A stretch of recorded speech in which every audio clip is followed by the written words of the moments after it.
जय श्री श्याम। आज की कहानी है भगवान शंकर और गरीब का भोग। एक गांव में माधव नाम का एक दूध वाला रहता था। उसके पास 2 गायें थी।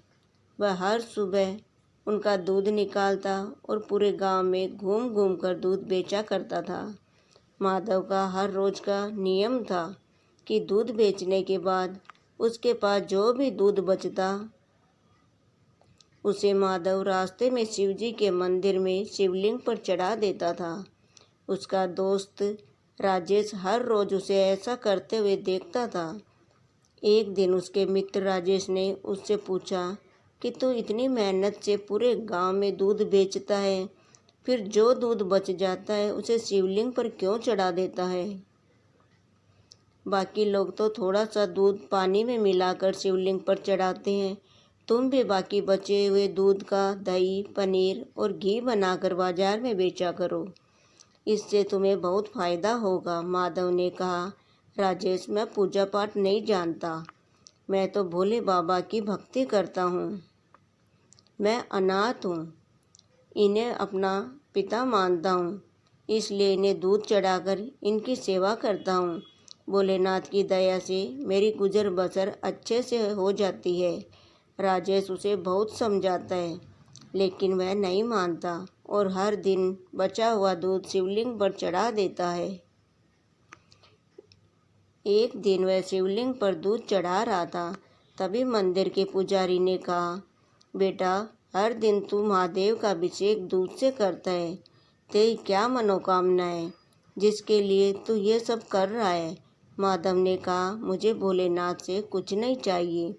मैं पूजा पाठ तो जानता नहीं हूँ।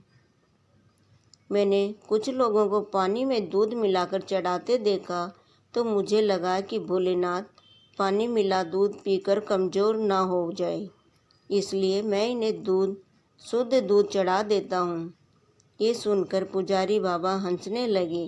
वह माधव के भोलेपन और उसकी अनोखी भक्ति से बहुत हैरान थे। एक दिन गांव में बहुत बारिश हो रही थी। माधव गांव में बारिश के कारण दूध बेचने नहीं जा पाया। उसका सारा दूध बच गया। वह सारा दूध लेकर मंदिर पहुंच गया। वहां पुजारी बाबा ने उसे रोका और कहा, बेटा, इतना दूध चढ़ाएगा तो सारा दूध पानी की तरह बह जाएगा। तब माधव ने कहा, बाबा, ये तो मेरा रोज का नियम है। मैं इसे कैसे छोड़ सकता हूँ? मैं दूध घर वापस नहीं ले जा सकता हूँ। तब पुजारी बाबा ने कहा, तब तुम्हारे सारे दूध की खीर बनाकर भोले बाबा को भोग लगाओ और खीर सारे गांव में बांट दो। इससे तुझे बहुत पुण्य मिलेगा। माधव को पुजारी की बात अच्छी लगी। वह गांव में खीर बनाने का सामान ले आया। मंदिर के सारे दूध की खीर बनाई। उसने भोलेनाथ का अभिषेक खीर से किया और सारे गांव में खीर बांट दी। उसके बाद से माधव ने एक नियम बनाया। वह हर रोज बचा हुआ दूध शिवलिंग पर चढ़ा देता था और महीने में एक बार दूध नहीं बेचता था। वह उस दिन सारे दूध की खीर बनाकर भगवान को उसका भोग लगाकर गांव में बांट देता था। इधर कैलाश पर्वत पर भगवान भोलेनाथ ने ये सारी बात माँ पार्वती को बताई। तब पार्वती जी ने कहा, आपका भक्त कभी आपकी पूजा नहीं करता और ना ही कभी आपका नाम लेता है। केवल दूध और खीर से अभिषेक करने से ही आप उससे कैसे प्रसन्न हो गए? भगवान भोलेनाथ ने कहा कि पार्वती, उसकी निश्चल भक्ति से मेरा मन जीत लिया है।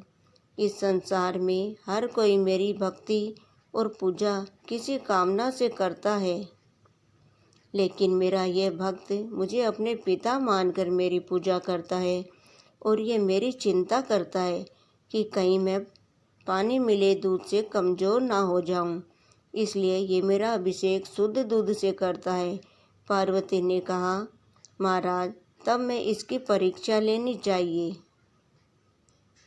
भक्त की परीक्षा लेने के लिए भगवान शिव और माँ पार्वती ने सेठ सेठानी का रूप लिया और माधव के घर पहुँच गए।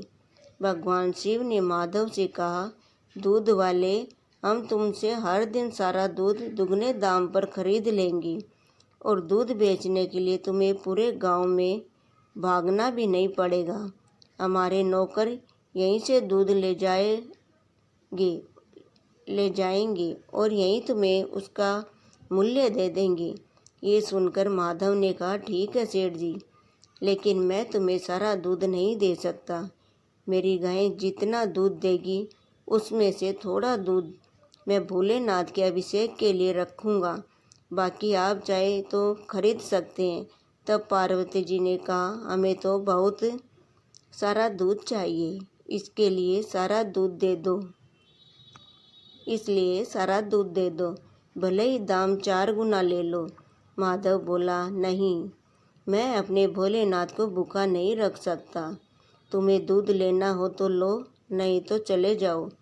ये सुनकर सेठ सेठानी वहाँ से चले गई और कुछ दूर जाकर ब्राह्मण ब्राह्मणी का वेश बनाकर बैठ गए। माधव जब सारे गांव में दूध बेचकर मंदिर जा रहा था, तब उसे किसी ने रोकने की आवाज़ लगाई। वह उनके पास गया तो देखा ब्राह्मणी बेटी रो रही थी। जब माधव ने रोने का कारण पूछा तो उन्होंने बताया कि मेरे पति कई दिनों से भूखे हैं।